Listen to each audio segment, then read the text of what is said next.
spot to rep it. Guys, make sure you hit the like button, hit the share button, of course, subscribe so you never miss a live interactive show. But if you want the full man-hour experience, guys, become a Pigskin Pundit.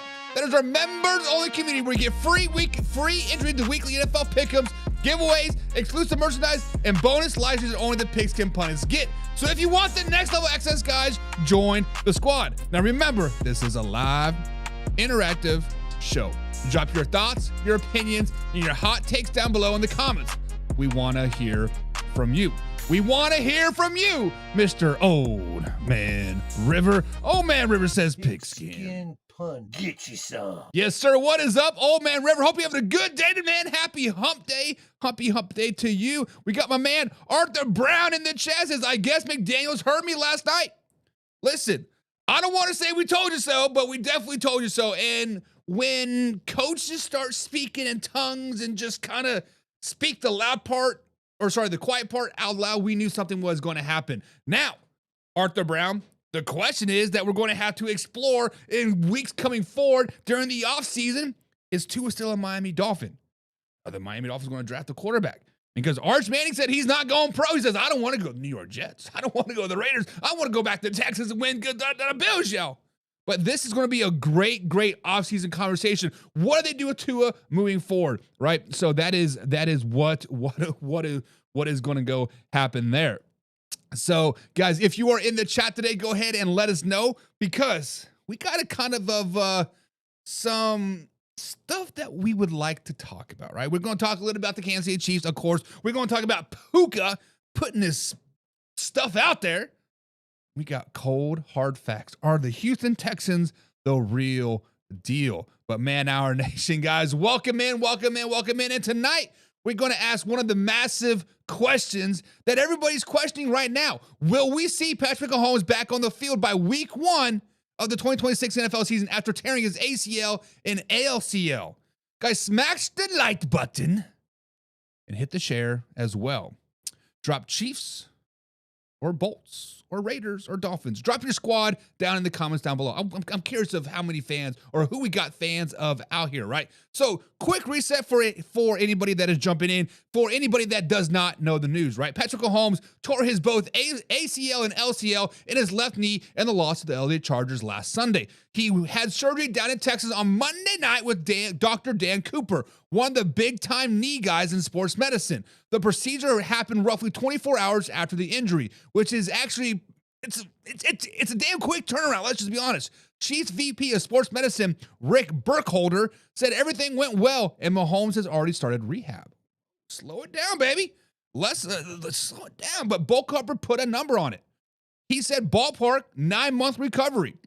But he said it could be a month or two more or a month or two less, depending on how Patrick Mahomes, the sport, and the position. Now, week 1 of the NFL season, guys, we're talking about early September. That's right at the 9-month window. So, chat, question number 1 for the day. Drop your comments down in the chat. Type yes if you think Patrick Mahomes will be back for week 1. Type no if you think he will miss the start of the season. So, guys, let's bring some receipts to this vibes. This just isn't vibes. We've got numbers to back this up. Studies looking at the NFL quarterbacks with torn ACLs show that over 90% of the quarterbacks return to play after the ACL tear, meaning it's not season ending, not career ending, right? I should say. Average turnaround is right now 7 to 10 months, depending on which study you look at, level of damage, and whether the ligaments are involved. Some notable quarterback timelines, right? Phillip Rivers played a playoff game about 100 days after tearing his ACL. After having ACL surgery. Crazy outlier, but that's definitely not the norm. RG3, about 6 months. Deshaun Watson, about 6 months as well. Joe Burrow, around 7 months and surgery to start week 1. Jimmy G and Joe Flacco were both around the 7 to 9 month range. Tom Brady was closer to 8+ months, and that is with some complications as well. Most data says quarterbacks come back and their passing yards and touchdowns are usually similar to the pre-injury, especially by year 2, meaning there's going to be no drop-off. He's going to be A-okay. The biggest hit early is often mobility and confidence in the pocket, not the arm talent. Now, Mahomes isn't just any quarterback. He is a movement magic. Off-script, scramble, and skyarm, all the runs through the left leg. Guys, in the comments down below, Will he be back by week 1? Be back by midseason? Or does he rush to come back and he's definitely hurt all season long? Which one you guys thinking? Which one you thinking? But what makes Mahomes different, Bo Corker said? Mahomes is here at 6 a.m. and the last guy out at night. His regiment, his obsession about the work. They believe he doesn't heal faster, but if he gets back performing faster because he does every little thing right. AKA Patrick Mahomes is going to work his ass off. AKA Patrick Mahomes is going to come back bigger and stronger than this season. Now, let's state the obvious. Andy Reid says he talked with Mahomes every day so far, and that Mahomes wanted to brace up and let me go after the hour after the game. That's insane competitive mentality. But here's where the tension says. Medicine says roughly 9 months. History says quarterbacks can get back 7 to 10 months, but to still be themselves. But Mahomes, game is built mobility, torque, and trust in that knee. Guys, be honest. Should he sit out the 2026 NFL season? Because RG3 said it. RG3 said, like, hey, I shouldn't have rushed back. I should have been the guy. I should have just sit back and relaxed. Guys, let me know. Give me your final prediction. Will Patrick Mahomes be back by week 1? Will he be back by October? Or will he sit out the entire year? Guys, drop your answers and the reasoning in one message and we'll read the best ones on the air. Now, that's Patrick Mahomes' needs. The science, the history, and the $1 million question. Will we see Patrick Mahomes week 1? Derek's in the chat today. What is up, Derek? Let me fix this. What's going on with this? Screw the chat. He says, what up, man hour? Doing dishes, can't type. My man, you got a dishwasher or a lady. Dishwasher or the lady can do. What's up, Derek? What's up? Frederick Sherrill says, yes, he'll be back by week 1. Frederick, that's tough. That is tough because you're sitting right at 9 months. Him, Micah Parsons, and whoever else gets injured in this next week. Can we just slow it down, baby? Because the one person we actually seen come back in like 9 months and like, boom, right off the bat, Adrian Peterson, right? Anderson Peterson was the man, the myth, the legend.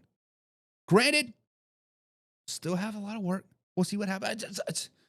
I just want him to slow it down. I secretly want the Kansas City Chiefs to have a rebuild year. Come back November. Come back December. Play the last couple games of the year. Sit out a full year. And bada bing, bada boom. Then we'll talk about it. Derek says there's 11 months till week 1. Yes. Not 11 months till week 1. What are you talking about, Derek? We got January, February, March, April, May, June, July, August. Got 8 months. I guess you can throw September in there. 9 months. 9 months. Electoral Restoration says Mahomes being Mahomie will probably join in early before he's ready. And we've gone out and said sometimes coaches, organizations, people in general need to protect them from themselves, right? So, meaning like the Washington Commanders are sitting out Jaden Daniels to protect him from himself. Yes, he could play. Yes, he could be effective. Yes, they could beat the New York Football Giants last week or in week 18, right? But does it really matter? Sometimes you got to protect the player from himself. Protect the franchise investment. Protect the organization. Cincinnati Bengals should have done that with Joe Burrow. Let him fully heal. Should have done that with RG3. Let him fully heal. Hopefully they do it with Patrick Mahomes as well. Let him fully heal. Let him sit back and relax. Domestic God impression. What are you talking about? Bruins process, Drake Maye. My man's already jumping up to segment 4. Picking Drake Maye or Lamar Jackson. That's a $1 million question. Next 5 years, who do you guys want? You want Drake Maye or do you want Lamar Jackson? But tonight, guys, we got a wild one. Ram star receiver Puka goes on live stream with Aiden Ross and Neon and basically says the NFL refs are the worst. They want to be on TV too, he says. So, guys, here's the $1 million question for you guys tonight. Are the NFL referees actually chasing camera time with all these flags, with all these nonsense calls? Or is Puka about to donate a nice little chunk of his game check to the league office with no backing? Guys, drop Puka or the refs. Who do you believe? Do you believe do you believe Puka and the refs want some airtime? Or the refs just like, you know what, we call it when we see it? Guys, let's lay out the facts. On a live stream on Tuesday night with Aiden Ross and Neon, Puka said, and I quote, the refs are the worst. Talk about how some rules don't make sense. Then he basically suggests that some refs want that TV time, saying they're always lawyers who want to be seen. He even painted a picture. Ref texting the group chat like, yo, you guys saw me on TV on Sunday Night Football? That wasn't a PI, but I caught it. When they pressed him, and they really doing that, Puka goes, they're normal human beings too, bro. They want to be on TV. They want that spotlight. So he just didn't say that they're bad. He suggested a motivation, attention, TV time, ego, the whole different level. Chat, right now, fact or cap. Is Puka just saying that what players really feel? Type fact. But if it's cap, if you think he's exaggerating and just a frustration talking, type cap. Fact or cap. Guys, the league history, and this is crystal clear. The NFL does not play around with public ref criticism. It's simple as that. Do not criticize the ref. Recent example, Patrick Mahomes fined around $50,000 for blasting the officials after the Buffalo Bills game. Andy Reid was hit with $100,000 for his comments in the same situation. Joe Mixon was initially fined $25,000 after the Houston Texans Chiefs playoff game a couple years ago. They later reduced it and said the league sent them a message. Over the years, coaches like Mike Tomlin have been fined for callings a joke. Guys, the rule is simple. You can't question the integrity, the honesty, or the motives of officials in public. Puka didn't say bad call. He implied they're throwing flags to be on TV. That goes right on the internet. Chad, do you think the NFL fines him for this? Yes or no? Yes for a fine or no for no fine? Let's talk about the heat of it, right? Let's go down to the heart and soul of everything. Are the referees really out here calling a phantom PI just to see themselves on Sunday Night Football? We know a few things this year, guys. The referees suck this season. The referees have been flat out awful. Ref grades are reviewed on each and every game. Calls, no calls, positioning. They are trying to get playoff and Super Bowl assignments. That is their promotion, right? One bad high-profile game can drop your crew from big assignments, from being playoff refereeing crew to outside looking in. And on the flip side, from the fan and player perspective, it feels like they're more game-changing flags than ever before. Defensive pass interference, roughing the passer, illegal contact. Primetime games get the most attention, and every ref knows which game that they're on. Slow-mo replays make every borderline call look worse. Guys, here's the real question. Bottom down, buckle up. Is there an ego out here? Is this ego or just the human side of a tough job showing underneath a microscope? Guys, what is the bigger problem in the NFL right now? Soft flags, missed obvious calls, or inconsistent officiating from crew to crew? I got to go with inconsistency myself. But what do you guys think? Now, layer this on top of the schedule, right? What am I doing? But guys, my take is that Puka voiced what a lot of people are thinking quietly. Puka spoke the thing you keep to yourself out loud. He questioned it. He doubled down on it. And now he's probably going to get fined. I think the fine is more likely than not, even if the NFL is just, quote, sending a message. Guys, does Puka get fined? Absolutely. There's no way around it. Will there at least be a controversial flag in the Rams-Seahawks game? Absolutely. It's going to happen. And we're going to talk about it all Friday morning. Matter of fact, on Thursday night, when I do the clips, we're going to talk about it. Guys, Puka versus the refs. The NFL fine history and how this is a massive hit on Thursday Night Football Showdown. If you're going to watch the replay, guys, hit the comments. Is Puka out of line?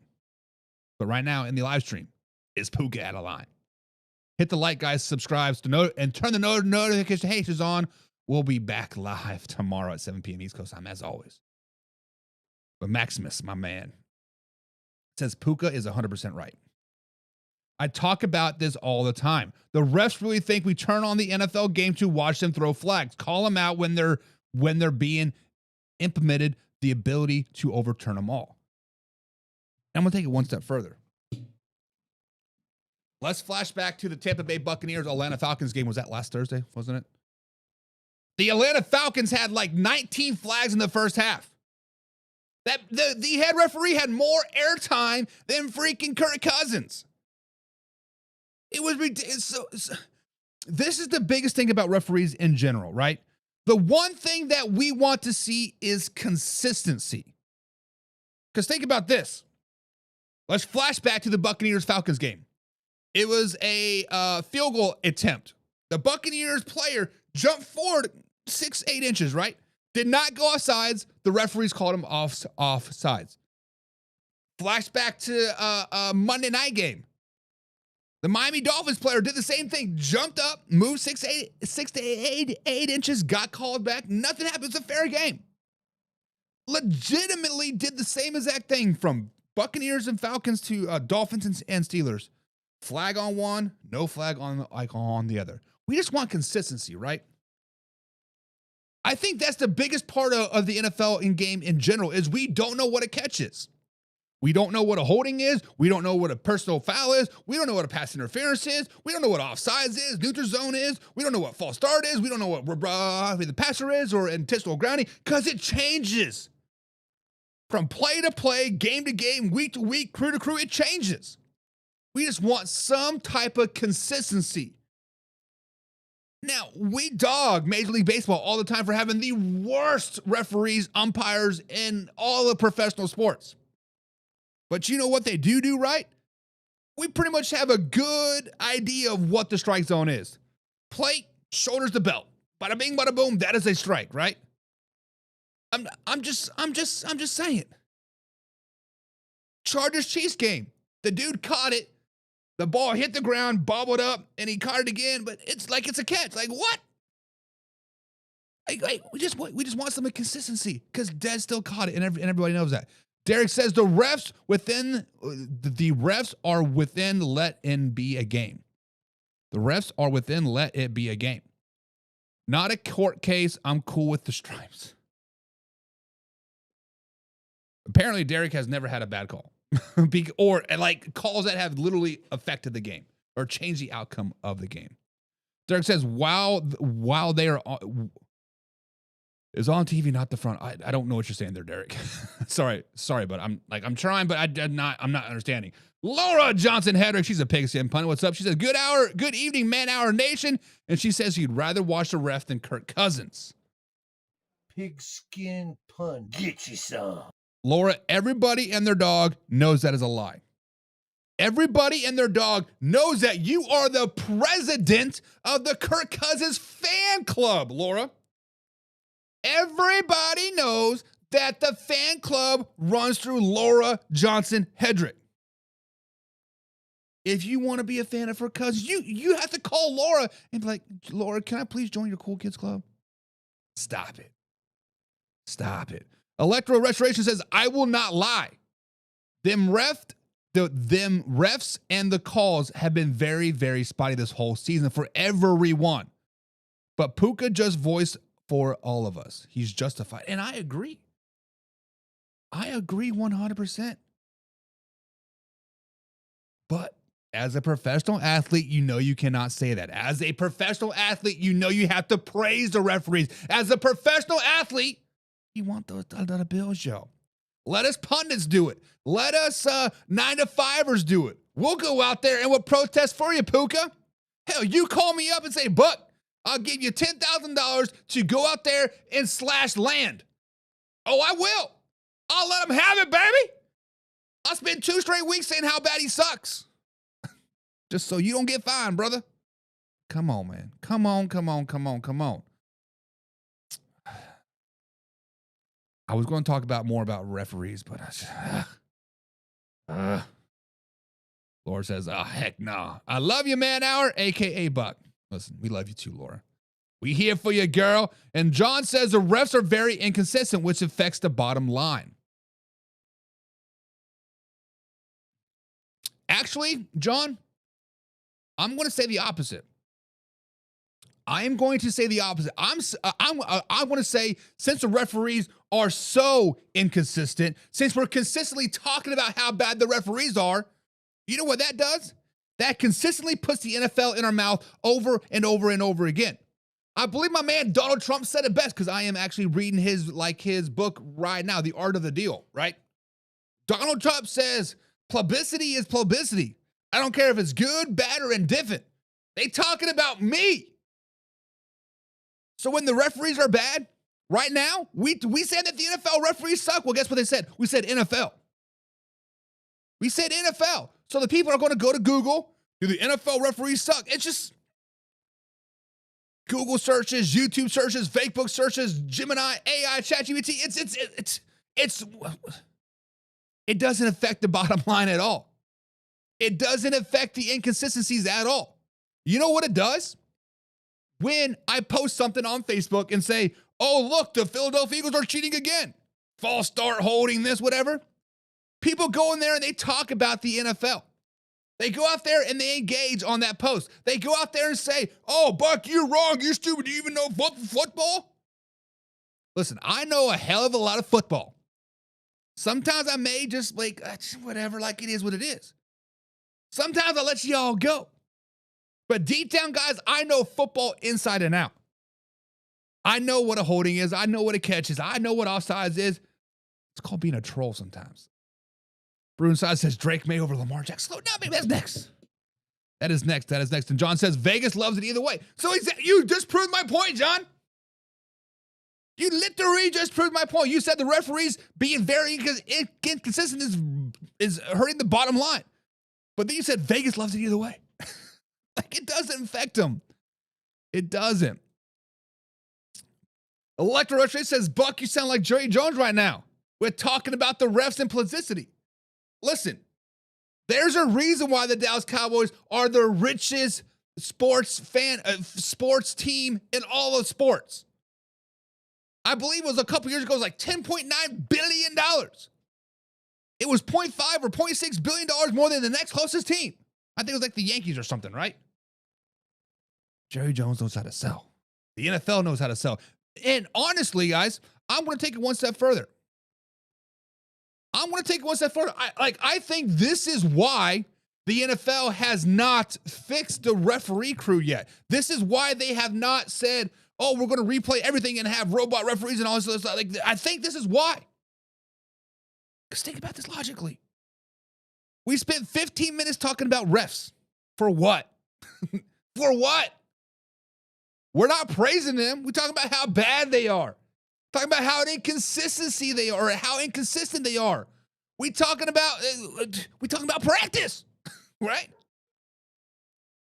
Listen, if I was half the man Jerry Jones was, man, this world would be a hell of a lot better place. President Buck, baby. I'm gonna follow Donald Trump's shoes, just the opposite way. Kidding. But guys, Man Hour Nation, what is up? And we just talked about, we need to talk about Drake Maye possibly join the elite young MVP club. But let's crank that barstool argument all the way up. Let's talk about the real elephant in the room. Let's say you're an NFL general manager. You get one quarterback. No do-overs, no what-ifs, no drafting the next guy. Who are you taking the next 5 years? Is it going to be Drake Maye or Lamar Jackson? Guys, in the comments down below, drop Maye if you want Drake Maye. Drop Lamar if you want Lamar Jackson. Hit the like button, guys. Let's stir this pot. Let me set the stage for you right now. Drake Maye, the man, the myth, the legend. 23 years old, leading the league in completion percentage at 70.9%, top 5 in passing yards with 3,567 yards, 23 touchdowns, a passer rating of 109.1. Yards per completion is at 8.7. Woo, baby, those are MVP numbers. He took a team that had 8 total wins in 2 seasons and has ripped off 10 straight before the Bills' loss. And he's on a rookie deal since through 2027. And then you look at Lamar Jackson. Lamar Jackson is still only 27. He's a 2-time MVP, the youngest 2-time MVP since the merger. Elite dual threat guy, 60-plus touchdown passes over his MVP seasons. Plus, the rushing upside completely changes how defense have to play them. Locked into a monster 5-year deal as well. So the question is, who isn't better today? The question is, who do you want from now until 2020-30? Chat. Before I even make the case, who is your pick? Type Drake Maye or type Lamar Jackson. No explanation, just raw instinct. Jackson or Maye? Let's argue for the Drake Maye side first. Guys, there are several reasons to take Drake Maye for the next 5 years. First of all, his age. His age and trajectory. He is only 23 years old. Lamar will be 32 at the end of this window. Quarterbacks usually hit their peak about 25 to 30 range. Maye is just entering it. And the passing profile, good Lord, 70.9% completion percentage, 109.1 passer rating. That's surgical. That is lights out. That is MVP level. 8.7 yards per completion. That's just not pass adding with like screens. That's pushing the ball down the field. He's already top 5 in most passing categories in 1 year of being the guy. Guys, the Patriots were dead in the water. And now where are they at? 10 straight wins, suddenly a playoff team, suddenly Super Bowl favorites. And he is the obvious catalyst of everything. And the rookie deal means cheaper quarterback, more money to build a roster around him. You can stack weapons on defense, and he's still ascending. If you believe passing wins in January, athleticism fades, but precision and accuracy grow, and you can build a roster with cap flexibility, then Drake Maye for the next 5 years would be insane value. Guys, if you are Team Maye, what's the number one reason why? Why do you like Drake Maye? Is it his age? Is it his arm? Accuracy? Contract? Pick your main argument. Now, let's get on the Lamar Jackson side of this argument. Lamar Jackson has a proven ceiling. He's already a 2-time MVP. When we've seen Lamar Jackson be the best player in football over a full season, not once, but twice. He's a dual threat terror, a passer with legit numbers, efficiency, and he's still improving each and every year. As a runner, completely tilts the field. You are +1 in the run game every single snap. Defensive coordinators lose sleep game planning over this dude. Lamar, your floor is we're a playoff contender every single year when healthy. With Drake Maye, as good as he looked, we still haven't seen him sustain it for years to come. Now, with Lamar Jackson, you know what you got. You know Lamar Jackson can win you 12 to 14 games in a season, carry an offense, and be the face of a franchise. There's a comfort in proven greatness versus projected potential. He's 4 years older, yes. The contract is massive, yes. But if the goal is to win a ring in the next five years, there's a strong argument you roll with this guy. There's a strong argument you roll with who's already played at the MVP level multiple times. Guys, if you're Team Lamar, what is your core reason? Is it MVP, rushing attack? Is it proven, or is it the ceiling? What seals it for you? Guys, this is where you get in full general manager mode. Drake Maye is on a rookie deal. That lets you pay top offensive linemen, stack receivers, build a nasty defense. Lamar on a mega deal means less margin for error on the picks and free agency, but you're buying a known superstar. Lamar takes more hits as a runner, but he's also gotten smarter about sliding and getting out of bounds. Drake Maye's style is more of a traditional quarterback. Better odds to age gracefully if he avoids big shots. So when it really becomes, do you want a 5 years of cheap, ascending elite passer prospect in Drake Maye? Or do you want 5 years of fully formed 2-time MVP cheat code in Lamar Jackson? Guys, if your favorite team could swap their quarterback today and lock in one guy for the next 5 years, who are you taking and why? Is it Drake Maye or is it Lamar Jackson? Guys, hit the like button, hit the share button, and hit the subscribe button as well, because we're live Monday through Friday, 7 p.m. East Coast time. We're at youtube.com. And Derek Timmons says, I want Lamar. Give me Lamar. Listen, I have been deemed one of the biggest Lamar Jackson haters of all time. I have been deemed as a Lamar Jackson naysayer, Lamar Jackson haterism. I've been called racist because I don't like Lamar Jackson. The truth of the matter is, guys, if Lamar Jackson goes to any other team, Kansas City Chiefs, Buffalo Bills, Miami Dolphins, Vikings, Houston Texans, Cowboys, whoever, I'm not for sure he has the success that he does in Baltimore. Harbaugh has built an entire offense around Lamar Jackson's strengths. Will other coaches do that? Andy Reid might. Kevin O'Connell might. But Mike McDaniels won't. Mike T won't. Brian Schottenheimer probably won't. It's all about who you want. And Electromesh Racing says, I want Drake Maye. Give me Drake Maye. And I can see it. Drake May's had one hell of a year. All about coaching this team and people around him. But what happens when things don't go Drake May's way? What happens if Drake May loses Stephon Diggs? What happens if the defense collapses? We've seen it. Hell, we saw it last week. They blow a 21-point lead to the Buffalo Bills. Granted, it is the Buffalo Bills. Super Bowl favorites, Super Bowl bound, whatever you want to call them, right? But we've seen him collapse. We've seen him not take over the games and control the games and just like slow it down, guys. I think Drake May is a great manager. Great game manager. Go with the flow. Lamar Jackson's going to win you some games. Lamar Jackson's going to give you some games. Bruins Prize is obviously Drake May. Obviously Drake May. Get you. Arthur Brown says, Mr. Jackson, if you're nasty. Is that nasty like you a good nasty or nasty like, you nasty? What kind of nasty are we talking about here, Arthur Brown? Like nasty or nasty? Girl, you nasty. Girl, you nasty. Which one is it? Help me out, brother. Help me out. Broom Process, I think Drake May because of Drake May.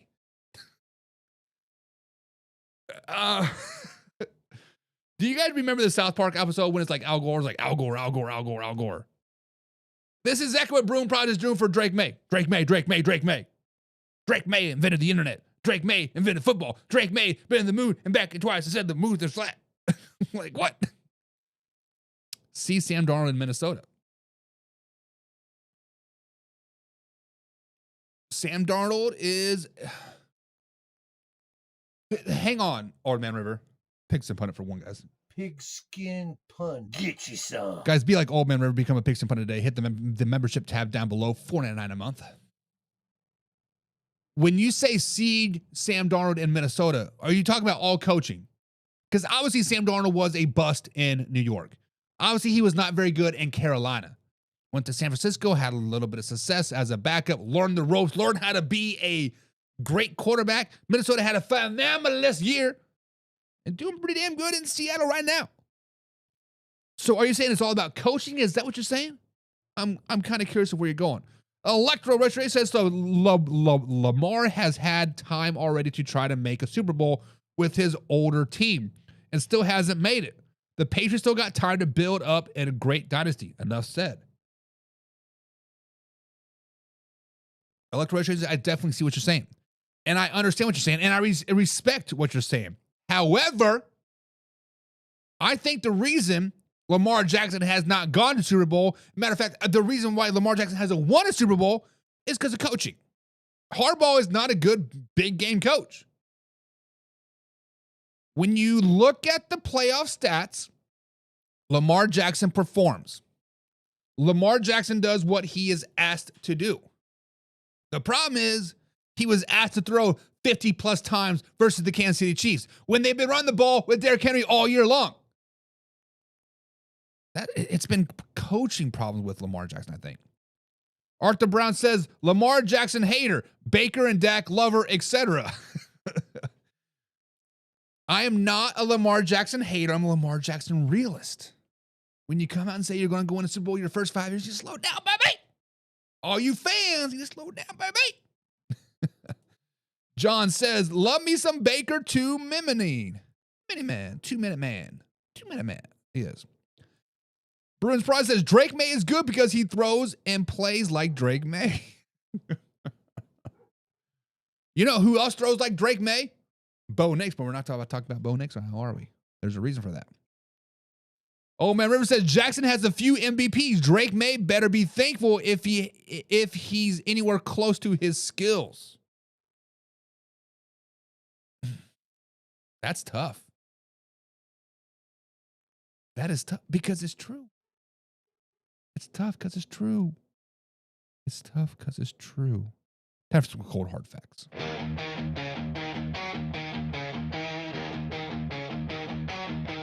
No sugar, no spice, no sweet disguise. The truth is a blade that cuts through lies. No fluff, no frills, just a raw steel buzz.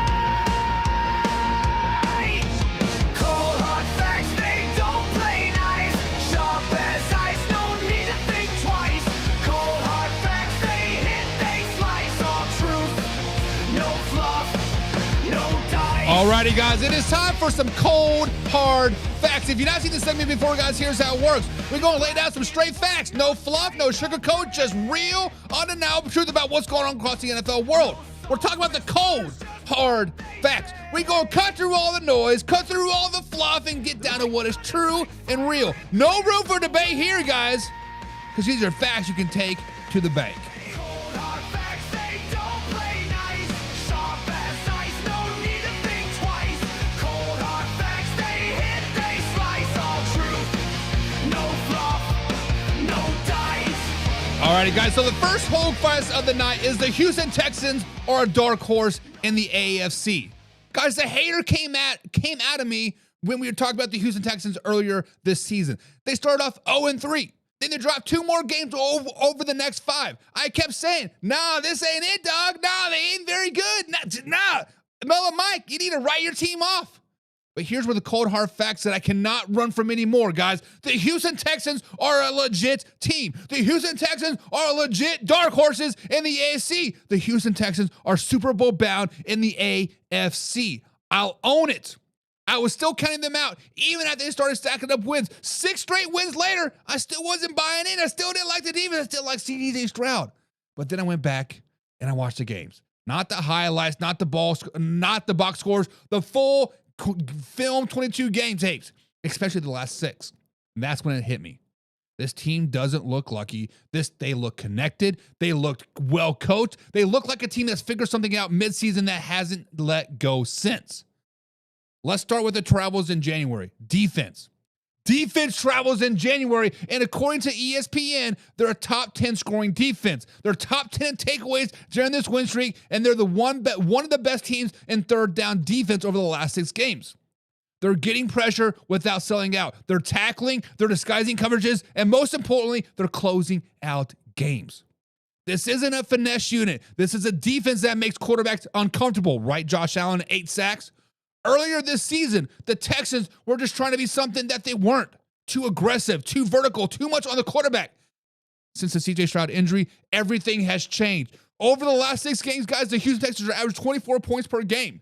Turnovers are down. Time of possession is up. The run game has become a real weapon. They stopped forcing the ball. They leaned into balance. They let the offense breathe. This version of the Houston Texans doesn't beat itself. And that is very, very dangerous. Guys, and here's just where it gets interesting. When you look around the AFC playoff landscape, you have no Kansas City Chiefs and Patrick Mahomes. You're probably going to have no Lamar Jackson and the Baltimore Ravens. You certainly do not have this Joe Burrow and the Cincinnati Bengals. You do not have Tua and the Miami Dolphins. The usual gatekeepers, guys, they're all gone. That means the AFC isn't all about star power anymore. It's about who's playing the best football right now. And right now, Houston Texans belong in that conversation. Matter of fact, the Houston Texans are the conversation. They're physical, they're confident, and they're not afraid of anyone. That's exactly the kind of team nobody wants to see in January. That's exactly the team that nobody wants to see in February. So here's the question for you, Man Hour Nation. Are the Texans just a hot team right now? Or are they a real threat to make a deep run in the AFC playoffs? Because the cold hard facts, guys, is this. The Houston Texans are no longer a field goal story. They are a problem. Guys, subscribe. Hit the like button. Remember, we're live Monday through Friday, 7 p.m. East Coast time. Right here at youtube.com/manhour. Now, this is a live interactive show, so comment down below. Are the Texans the real deal? Or we just need to slow it down, baby? Bruins Broad says, Henderson, Drake Maye in one day and after a few... Sheesh. Sheesh. Wait, we talk about TreVeyon? No, we're not talking about TreVeyon. Not yet. Drake Maye has the mechanics to be a great long-term quarterback. Jackson has to pay his dues. This question should have been asked a couple years ago. Or in a couple years. Electro Restoration says, as long as they don't pull it, Indianapolis Colts, they should be a threat. And honestly, Electro Restorations, I see your concerns. Like, what happens if CJ Stroud goes down? You know what happens if CJ Stroud goes down? Electro Restorations. You know what happens? The Houston Texans get tougher. The Houston Texans get tougher if CJ Stroud goes down because this whole thing turned around when he went down and Davis Mills became the quarterback. They were not trying to force the ball down the field with Davis Mills. Davis Mills was a game manager. Out there managing the game, being chill, being cool, being collective.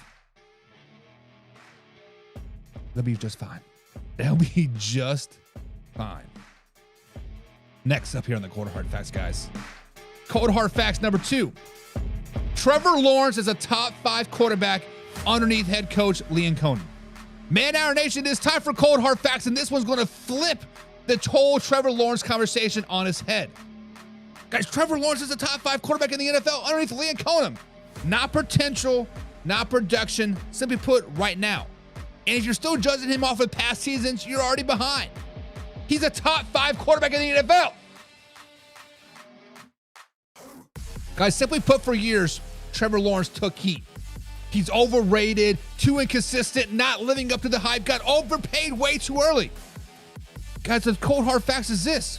The problem was never Trevor. It was the system. Enter Liam Cohen. And suddenly, the game slowed down. The reads got cleaner. The offense made sense. In 2025, Trevor Lawrence is completing over 68% of his passes. In 2025, he's top 5 in passing yards per game. In 2025, he's top 5 in touchdown passes. In 2025, he's top 5 in QBR and EPA per dropback. That's not just a hot streak. This is elite top 5 quarterback play. This is what great coaching looks like. Under Cohen, the Duval Jaguars offense has been around rhythm throws, early down efficiency, play action that actually works, and defined reads instead of just absolute chaos.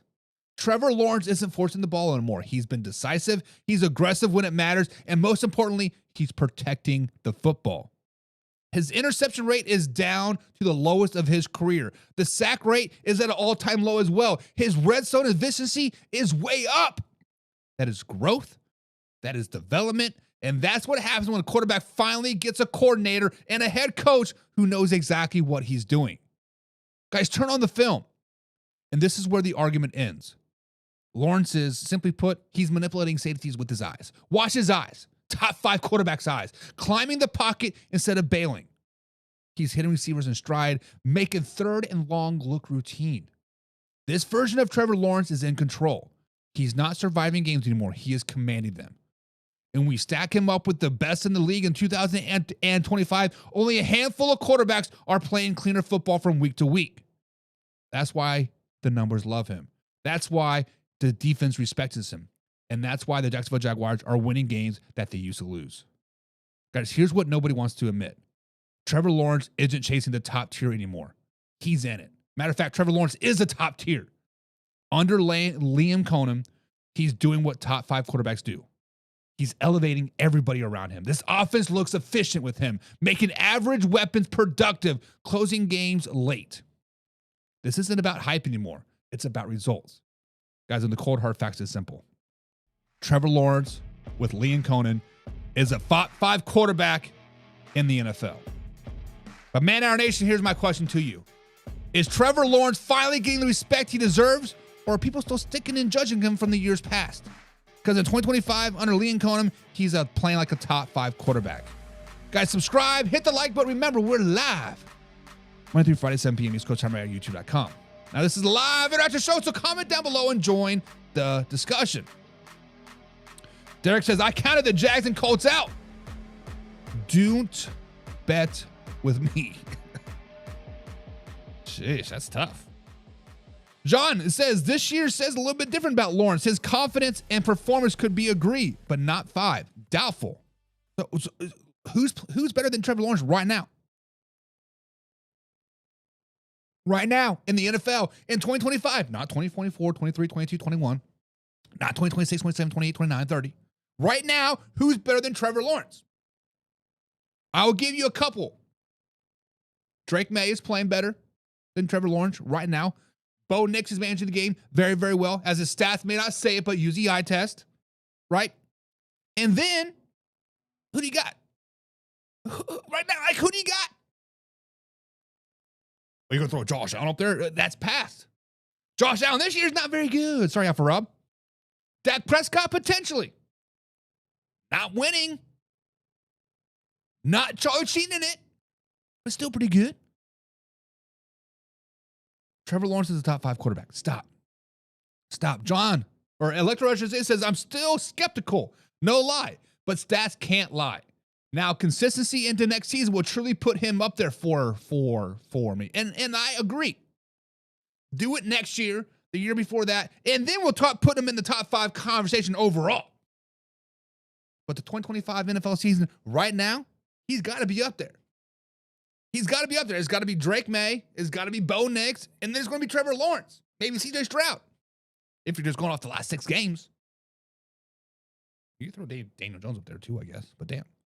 Definitely top 5. Broom process. I think Trevor Lawrence, or whatever his name is, my bad, because I think he doesn't play like Drake Maye.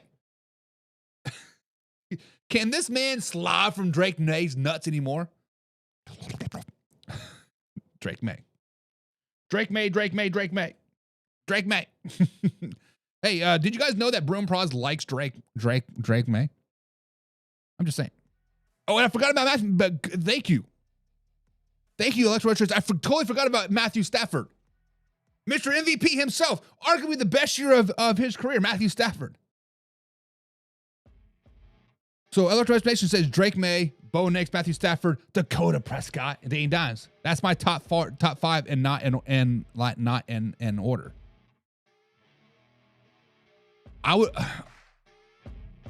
Is this the hater in me, or is this the? I would not put not Drake Maye, but Bo Nix in the top 5. When you look at his stats, it's kind of like, right. You should see some of my sweatshirts I have. Dude, they got Drake Maye's jizz all over it. I'm kidding. All right, guys, so the next cold hard facts of the day is TreVeyon Henderson should win Rookie of the Year. Guys, TreVeyon Henderson is not a finalist. He's not in the conversation. He is the winner of Rookie of the Year. And once we lay down the stats next to the rest of the rookie class, it becomes very, very simple. It becomes very, very clear. Guys, let's start with the production. Because this is what the award is all about, right? It's all about production. The 2025 NFL season, TreVeyon Henderson has put up over 1,000 total yards from scrimmage, 8 total touchdowns, and averaging about 5.4 yards per carry and about 75 yards per game when healthy. That's tough. That's elite efficiency. That's not volume padding. He does not touching the ball a lot. He's making every touch count. Explosive runs, chunk plays, red zone production, game-changing speed. This isn't a nice rookie season. This is the featured weapon season. Henderson is him. Now let's stack him up against the rest of the rookie class. Other rookie running backs, because most of them are sitting around about 3 yards a carry. A hell of a lot fewer touchdowns, less impact in the passing game. The rookie quarterbacks, yeah, some of them got some solid numbers, but most of them also have a lot of turnovers, inconsistency, and being protected by a scheme. Wide receivers, a couple of flashes, a couple of big games, but none of them are week-to-week impact like Henderson brings. That's the spectacular TreVeyon Henderson isn't just about production. He's carrying the offense in stretches. Drake Maye is leaning on Henderson over and over again. And when his team needs a spark, he's the answer. He's what people miss when they talk about awards. It's just not stats, it's how you get them. Henderson's breaking tackles. He has one of the highest breaking tackle rates among the NFL leaders. He's creating yards after contact, forcing defenses to change personnel each and every time. Defenses are loading the box for the rookie, and that tells you everything that you need to know. He's not being schemed open. He's not living off gimmicks. He's winning one-on-ones. He's winning one-on-twos. That's grown man football. Turn on the tape, and this argument ends fast. TreVeyon Henderson has home run speed. He's got the vision between the tackles. He's got patience on the zone reads. And he bursts through every contact that comes at him. This is the back who looks comfortable already. This league has slowed down for him. Excuse me, allergy season or something like that. Most rookies are trying to survive, and Henderson is dictating games. And historically, When a rookie running back gives you elite efficiency, high impact plays, and the score per production, the Rookie of the Year materials follow. But here's my question for you, Man Hour Nation. If Rookie of the Year is about impact, consistency, and production, how is TreVeyon Henderson not the front runner? How is he not the winner? Because the cold hard facts is this: no rookie has meant more to his offense in 2025 than TreVeyon Henderson. Guys, subscribe, hit the like button. Remember, we are live Monday through Friday at 7 p.m. East Coast time right here at youtube.com. Those are the cold hard facts, guys.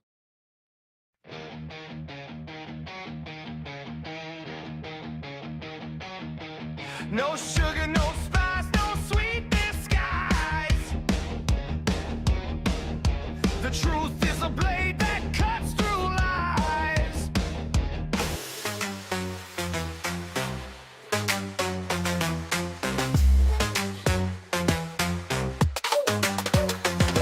When there's something strange in the NFL scene, rumors fly wild. What does it mean? You scroll through the feed, it's a clickbait trap. Who you gonna call? Fact or crap? Fact or crap? Bucks on the case. Fact or crap? He'll set it straight. Alrighty, guys, so it is time for fact or crap. Simply put, we go through the NFL. We talk about who people's calling so-called facts, making around the NFL, and together we figure it out. Are they really the real deal? It's nothing but hard garbage. We're cutting through all the noise, breaking down the hype, and deciding what's worth buying into. If it's fact, we calling it out. If it's crap, we're going to bury it. Because, guys, buckle up, grab your snacks, lock in, because it's time to get real fast with fact or crap. Breaking news. They shout, but it's shady. Anonymous tip. Sounds real lazy. Bucks got the playbook. No need to guess. Sniffing out lies like a polygraph test. Alrighty, Man Hour Nation, let's ruffle some feathers. Brock Purdy, MVP candidate, or just a Jimmy G with a Costco membership? Guys, tonight's question is simple. Fact or crap? Is Brock Purdy a system quarterback, or is he just a great piece on the 49ers? So, guys, fact or crap? Brock Purdy is a system quarterback who would be average on any other team. We're not dodging it, guys. We're going straight after it. Guys, welcome to Man Hour NFL Talk, your go-to spot for live, raw, uncut NFL talk. And here's the official statement in this segment. Chat right now. Is it fact or is it crap? Is Brock Purdy a system quarterback? Because let's start with the fact side of things. It is a fact if you say that Brock Purdy is a system quarterback, because you got the Kyle Shanahan effect. Guys, Kyle Shanahan has made a lot of quarterbacks look pretty damn good. Jimmy G, Matt Ryan's MVP year, guys look like Nick Mullins even had stretches. Scheme-heavy offenses, motion, play action, easy first reads, yak monsters, yards after catch. And then, of course, guys, the 49ers have weapons everywhere. You throw in George Kittle, Ayuk, CMC. Half the time the ball travels 5 yards and the play goes for 40. A lot of quarterbacks would kill to be a point guard of that group. Rarely is he asked to drop back 40 times and carry a team. Often he plays with the lead. Strong defense, great off his line. For critics, it looks like training wheels for football. Chat, if you think any solid quarterback would put up the numbers in the Niners offense, type system in the chat. But now, let's flip it. Let's flip it to the crap side, saying he is not a system quarterback. Because the point of the matter is, guys, you still have to make the throws. Tight windows over the middle, deep shots when the defense load the box. He's reading full field, not just one read bail. And then you got the numbers versus the ISS, right? Top tier efficiency, pass rating, and yards per attempt. He's just not dumping off on 3rd and 8. He's attacking downfield. If another quarterback puts up those numbers, we crown him, right? We called him the GOAT. We call him Drake May. And then late games drives, pressure moments, and blitz recognitions. You do not survive the Shanahan offense if you're dumb with the football. Ask the guys who they moved on from. Trey Lance. So chat, if you think Purdy would still be a top 10 guy on at least half the teams in the league, type QB1 in the chat. But guys, my call, I'm saying fact. The system absolutely helps Brock Purdy. But this doesn't mean the dude is trash. two things can be true. He benefits from the best ecosystem in football, but he's still executing at a very, very high level. But guys, I'm calling it fact. I think Brock Purdy is a system quarterback. I think Brock Purdy would be below average on any other team in the NFL. But let me know, guys, in the comments down below. Is Brock Purdy a system quarterback, or is he a legit stud? Guys, if you're live, we're going to jump in the comments right now and check it out. And remember, we are live Monday through Friday at 7 p.m. East Coast time right here at youtube.com/man hour. And old man River says it's fact, baby. Simply put, it's facts, baby. And then it says it's a West Coast thing. No, it's a Kyle Shanahan system thing. Kyle Shanahan system can travel anywhere. It can travel to the East Coast, the Midwest, the Ohio Valley, the Colorados, Buffalo, New York. It can travel anywhere. Miami, Houston, well, maybe not Nashville. Anywhere but Nashville. Nashville just sucks. And Carson Lang says he's a few steps above the system. So Carson Lang, Mr. Pigskin Putty himself. Brock Purdy on the Buffalo Bills, top 10 quarterback or no? Brock Purdy on the Miami Dolphins, top 10 quarterback or no? Brock Purdy, Kansas City Chiefs, top 10 quarterback or no? Gone. I think he got. Says, oh, hell no. Of course, Drake May. Elector Richard says QB1. He loving him some Brock Purdy, huh? Okay. Mr. FTHIS 7281. What's up, man? Said, I'd rather stick with Mac Jones. Even Brady said it himself. Look, Mac Jones is balling. Mac Jones earned himself some bills, y'all, because of the Kyle Shanahan system. And this is ultimately where the conversation starts, because we saw Mac Jones suck in New England. Let's just be honest. He was terrible. Was he in Jacksonville last year, too? He's not very good in Jacksonville either. Granted, he was a backup, whatever, right? But then he had time to shine in San Francisco, much like old Sam Darnold, right? So, yes, I would have stuck with Mac Jones. And Mac Jones is going to go to Minnesota next year. And Derek says, that's a good question. And then answer it, Derek. It was such a good question. Answer the question, baby. There's no waffling around here on the Man Hour. You know that. You know that. Mr. This 7281 says first round talent versus last pick. I get it, right? Brock Purdy was Mr. Irrelevant, right? The last pick of the NFL draft. Been to the Super Bowl. Been the NFC Championship game. I get it. But he's a product of the system. Let's just be honest. Bruin Spa says, can we sit at a dining table and talk about Drake May? Jesus. This man, for 10 seconds. Guys, somebody set a timer. For 24 hours, can Bruins Prod not gobble Drake May's nuts? That is the question. Mellow Mike says problems aren't the quarterback. It's a Kyle Shanahan meltdowns. So what you're saying is the product of the system, right? Mellow Mike, I just praised your Houston Texans earlier. You need to go back and watch the clips tomorrow. I'll get it posted tomorrow, and you watch your Houston Texans clip. I put those Houston Texans balls right here, and I was like, oh, Patrick Mahomes, think of your Houston Texans. Gizzly Gobbler. What? Scroll up and look at some Drake May comments I said. Good Lord. Drake May throwed in the Bills game. He did.